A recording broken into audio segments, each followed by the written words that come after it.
Hola, bienvenidos a English Star. Hey, welcome to English Star. I am ready to begin. Muy bien. Continuamos entonces con los verbos irregulares, en este caso en pasado simple. Pero antes quiero saludar a Ruth Galvez, que ella me ha hecho una pregunta sobre las vocales abiertas y las vocales cerradas. Quiero dejar en claro, sí, que mi canal no es para niños, pero sí yo puedo dar una explicación básica sobre las diferencias, ¿cierto?, entre un sonido abierto y un sonido cerrado. También uno puede trabajar, me imagino, tal vez con una especie de tarjetas, ¿no?, a color para los niños, no sé, para dar una sugerencia. Y luego colocar las letras abajo del sonido de esa palabra, que por ejemplo puede ser el sustantivo tren, train, que en este caso la regla dice que cuando van dos vocales juntas, la segunda siempre va muda y la primera vocal va a llevar siempre el sonido abierto. En este caso, como tenemos el verbo eat, en este caso tenemos una vocal abierta. Las vocales abiertas son A, E, I, O, U. Por lo tanto, tenemos dos verbos con dos vocales juntas. Por lo tanto, la segunda va a ser muda. Y la primera vocal, en este caso las letras E, van a llevar sonido abierto. Eat. Y la otra es read. Sin embargo, las vocales cerradas se da por lo general la situación en la cual están escritas en una sola sílaba, ¿cierto? Un solo sonido silábico y terminan en consonante. En este caso el pronombre it y la palabra que significa deshacerse de algo, ¿cierto?, que es read. Entonces, las vocales cerradas van a ser, bueno, aquí el famoso sonido de schwa, ¿no? E, O, A. Entonces, en este caso, abajo hice unos ejemplos de unas frases. Eat that food. Read a book. It is a house. Get rid of something. ¿Se fijan las diferencias en los sonidos? Siendo las palabras que deberían aparentemente tener el mismo sonido. ¿Se fijan? Entonces, en esos pequeños detalles puede estar la diferencia entre una palabra con sonido abierto y una palabra con sonido cerrado. Ojalá haya servido esta explicación. Muchos saludos a Ruth Galvez. Gracias por la pregunta y espero haber sido útil. Que obviamente también existen las palabras homónimas, ¿cierto? O las homófonas, las homógrafas, etcétera, etcétera. Uno ahí tiene que ir buscando y tratar de estudiar los diferentes sonidos, ¿cierto? Palabras que tienen, por ejemplo, diferentes significados. O palabras que también se pueden escribir igual, ¿cierto? Y obviamente que ahí cambia, por decirlo, por ejemplo, la palabra block como sustantivo va a significar, por ejemplo, algo parecido a un brick, ¿no? Un adoquín, un ladrillo. Pero block también va a significar el verbo bloquear. Entonces, ahí cómo podemos diferenciar entre que una va a ser un sustantivo y la otra va a ser un verbo. Eso va a depender del contexto de la lectura, de lo que uno quiera decir. Por lo tanto, así sucesivamente, podemos tener la palabra también, puede ser to, ¿no? El adverbio numérico, ¿cierto? Y también el de que significa también, ¿no? Por ejemplo, yo puedo decir I would like to go to. Me gustaría ir también. O puedo decir, por ejemplo, I would like 2 coffees, please. Ahí tenemos 2 cafés, significando el número 2.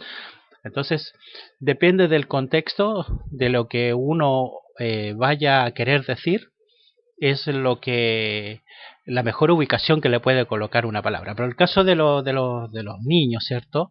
Evidentemente que hay que empezar por lo menos yo lo que me acuerdo del sistema educacional, ¿cierto?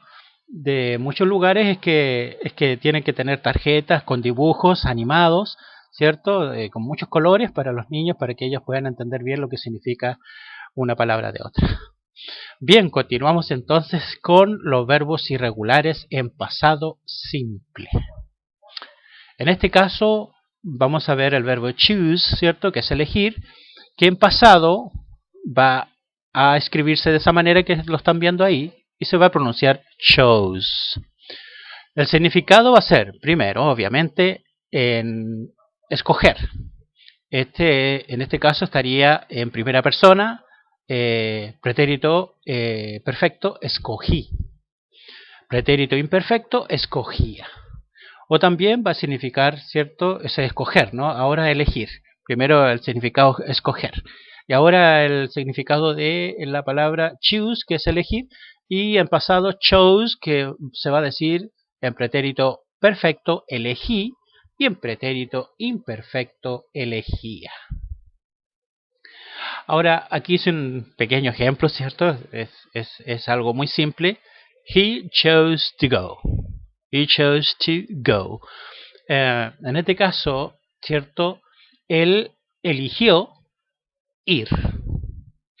O él escogió ir. ¿Cierto?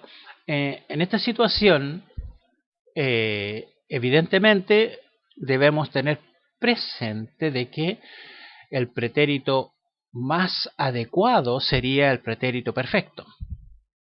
Él eligió ir. Porque esto, evidentemente, si uno lo analiza, va a ver que viene de una situación en la cual hubo una reunión, en la cual todos se pusieron de acuerdo de ir a un cierto lugar. Puede ser al cine, o a la ciudad, a caminar, etcétera, o ir al cerro. Y sin embargo, dentro de esta reunión, hubieron consensos y obviamente todos se pusieron de acuerdo. Y él escogió ir, como tal vez otros escogieron no ir. Pero es evidentemente que es prácticamente un pretérito perfecto, ya que está hecho el plan. Por lo tanto, no cabría aquí colocar un pretérito imperfecto. Él elegía, ya que sonaría de algo que ocurrió mucho tiempo atrás y que ya no está ocurriendo. Aparentemente aquí está queriendo decir de que él acaba de terminar la reunión en estos momentos y por lo tanto él escogió ir y se van todos directo al lugar que decidieron.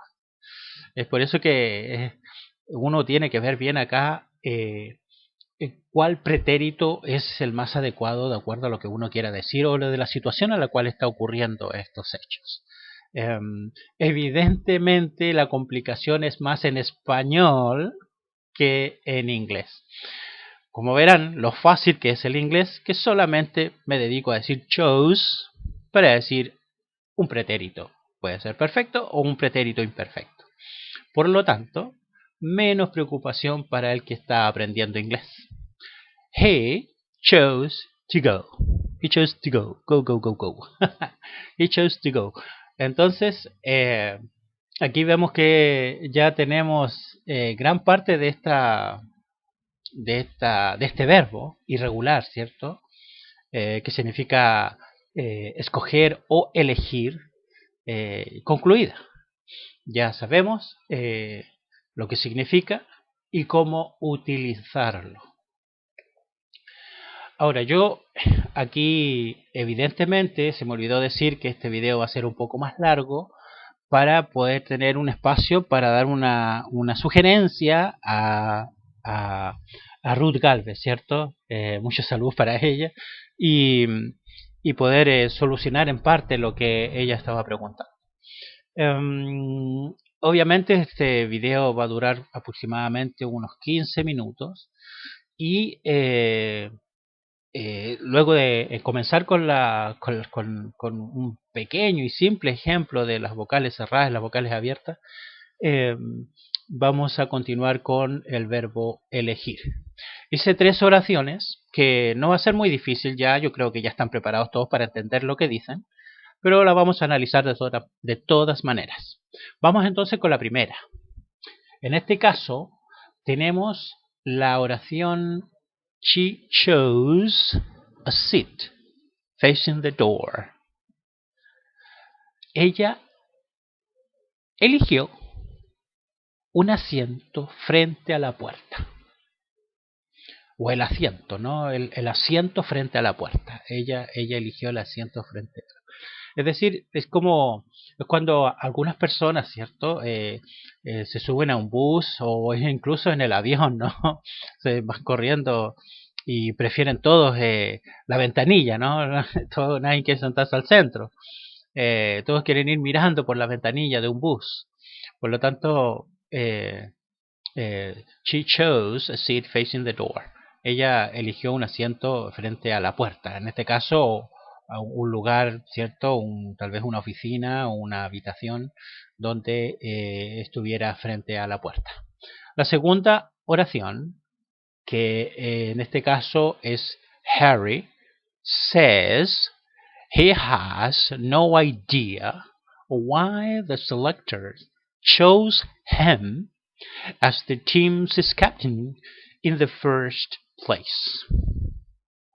Bueno, como verán, es un inglés fácil, simple, en tercera persona. Por eso la S, ¿cierto?, en el verbo decir. Y con la cual es como tal vez una sorpresa en Harry que lo hayan escogido como el capitán del equipo. Entonces Harry dice que no tiene la menor idea, por qué los seleccionadores lo eligieron o lo escogieron a él como el capitán del equipo en primer lugar. Por lo tanto, es en este caso escoger, ¿no?, la más adecuada. Porque Harry no tiene idea por qué los seleccionadores lo escogieron a él. En este caso escogieron, ¿cierto? Porque los selectores, los que están a cargo de seleccionar al equipo, son más de uno, es en plural. Por eso lo escogieron a él. Y a him, obviamente, el pronombre objetivo a él. Caer la responsabilidad, ¿cierto?, sobre él. En este caso, la tercera oración es mucho más simple. There has to be another reason.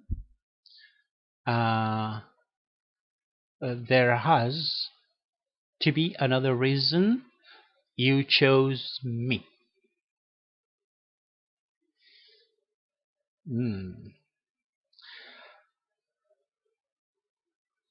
Ok. Aquí en este caso había otra razón por lo cual me escogieron. Había otra razón. Bueno, en este caso había de ser, ¿cierto? There has to be. Había de ser otra la razón. Que tú me has escogido, o que usted me escogió. O que usted me eligió. Había de ser otra razón.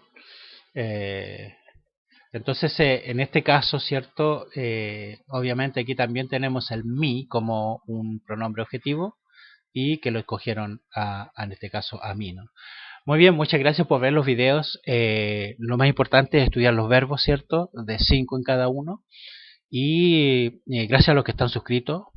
Suscríbanse a los que aún no se han suscrito, me ayudarían bastante. Aprieten likes, aprieten campanitas y nos vemos pronto. Thank you very much and bye bye.